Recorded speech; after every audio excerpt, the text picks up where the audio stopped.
Hello po mga kabayan, kamusta po kayo? Sana po nasa maayos po kayong kalagayan. Si Kamanong po inyong lingkod ay nagbabalik po muli. At tayo po magkomentuhan dito po sa Tambayang Makabayan. Magumpisa na po tayo. Meron na naman pong sasampahan ng kaso po ang NBI. Si Vice Mayor po ng Vice Mayor Respicio, Harold Respicio po ng Isabela ay sasampahan na rin po ng reklamong inciting to sedition, mga kababayan. Inciting to sedition, ibang klase. Napakarami na po sinampahan ng DOJ ng NBI na kaso. Hindi po ba isang damukal na po? Nandiyan na po sila Chavit Singson, sila Ka Eric, di ba? Si Attorney Trixie Angeles Cruz o Cruz Angeles. Hindi po ba? Sila Jay Sonsa at napakarami pang iba na sinasampahan po nila pagdating po, mga kababayan, sa kritiko ng tinatawag ng kanyang ate na bangag. Ibang klase po ang ating bansa. Nakatutok po ang gobyerno ng binagawang Pilipinas na mag-aapat na taon na dinala po tayo sa grabing pamumulitika at grabing issue ng korupsyon nila. Hindi po ba? At gamit na gamit po ang lahat po ng departamento ng gobyerno para po dito sa sinasabing magpapatahimik sa mga kritiko yata nila. Hindi kaya? Umpisa na po natin ang napaagaling po ng NBI Director sa kasaysayan ng ating bansa. Mga kababayan, ito po siya. Ito raw po ang kanilang ebidensya na nakalap kay Vice Mayor Harold Respicio ng Isabela. Pakinggan po natin si Matibag. Eto, preserve na lahat ng evidence nito, meron na lahat tayo. So, what will NBI do? Will subpoena Attorney Respicio dito sa NBI to give him the opportunity to explain yung side niya. Pero, i-quote ko lang yung sa paragraph 7. Ito yung sa isang event na sinabi niya. Attorney Respicio, sabi niya, baka mautak itong mga ito. Baka ituloy pa talaga nilang hindi patakbuhin si VP Sara. Posible, di ba?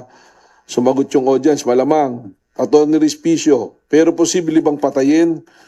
Oh, posible, oo. Tapos sabi ni Attorney Respicio, ito ang tanong na seryoso. Kapag hindi na gumagana ang foundational principle ng ating constitution na demokrasya, ano ang sagot? Revolusyon. Tapos sabi ni Attorney Respicio, revolusyon. Attorney Respicio, baliwalain natin ang konstitusyon, di ba? Attorney Respicio, so willing ba kayong magrevolusyon? Sumagot yung audience, oh, wow, willing ba kayong mamatay? Oh, yun yung sagutan noon na pag tinignan mo yung elements ng mga crimes na binanggit namin, ando dun lahat pasok lahat. At isa siyang abogado. So, hindi rin maalis dito na maaari siyang kasuhan ng disbarment sa Integrated Bar of the Philippines.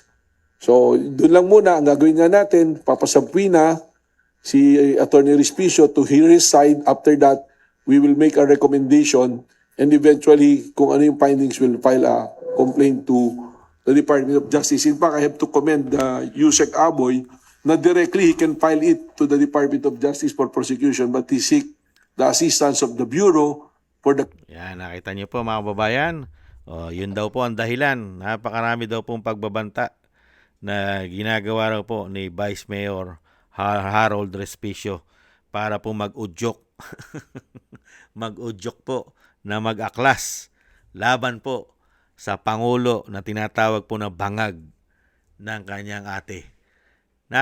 Iniintay, ang dapat pong isa sa kasuhan po na sinasabing ng DOJ na napakarami pong ginagawa na issue. Katulad po ngayon, ang mismong kapatid, napakarami na pong pinapahayag ang kapatid.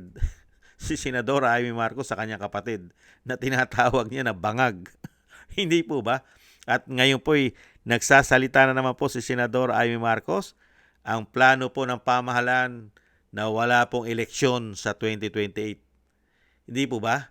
Dahil nga po gagamitin po nila ang konkon. Hindi ba? Para balangkasin ang saligang batas. At napakarami pong pera ang involved para po mangyari ang plano nilang walang eleksyon. Di ba pinapakalat ni Senador Amy Marcos yan? Di po ba? Pero napakatagal na pong pinapakalat, napakarami na pong sinasabi si Amy Marcos at ganun din po si Kati Binag, pero wala pa po silang issue o kaso sa mga ito.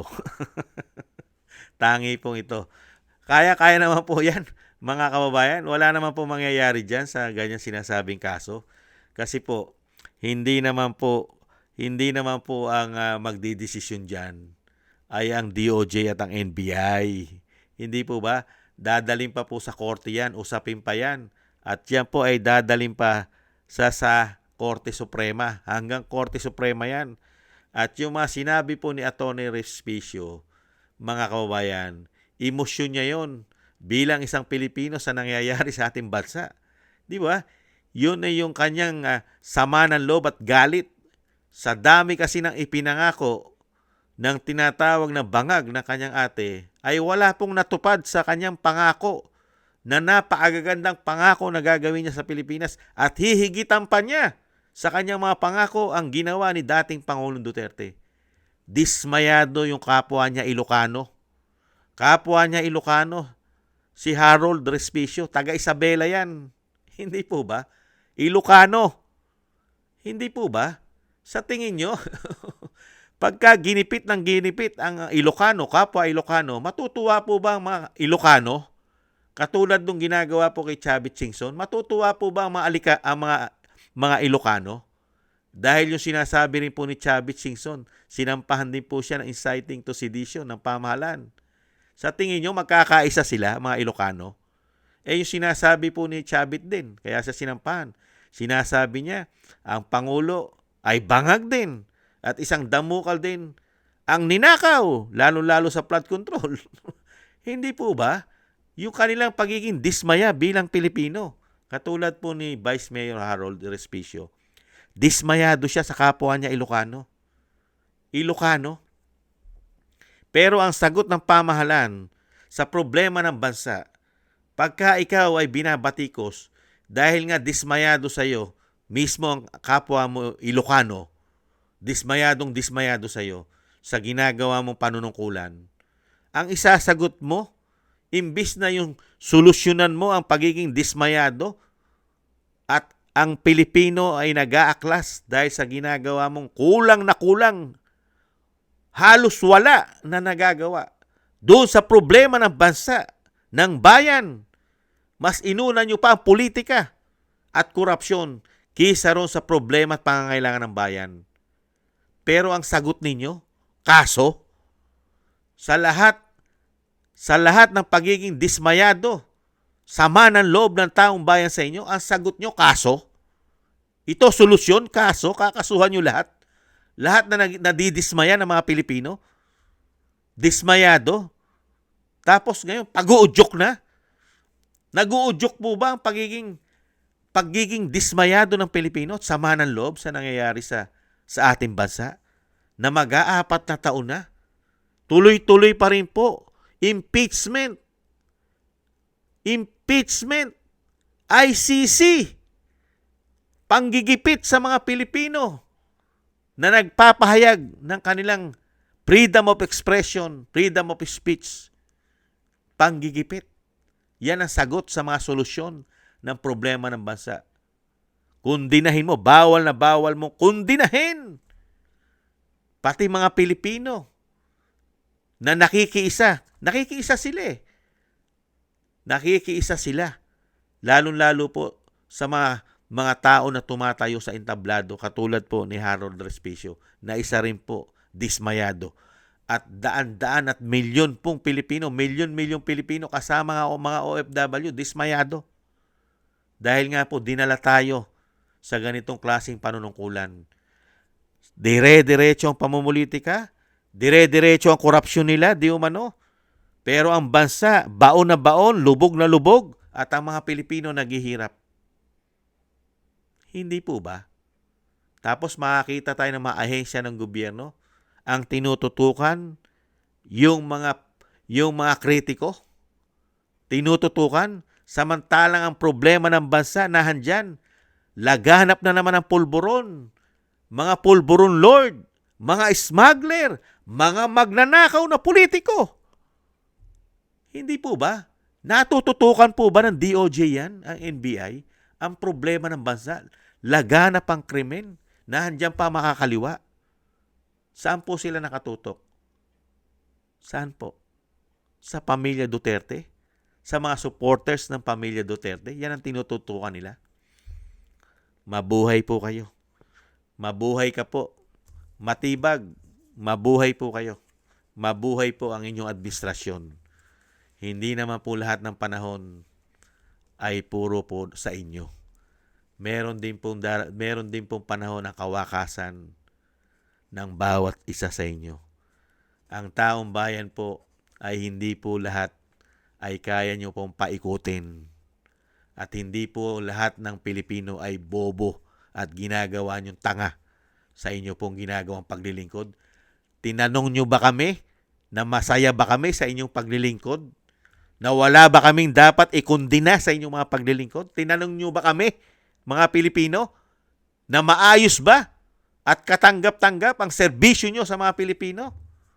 Tinatanong nyo ba, mga Pilipino? Di ba hindi?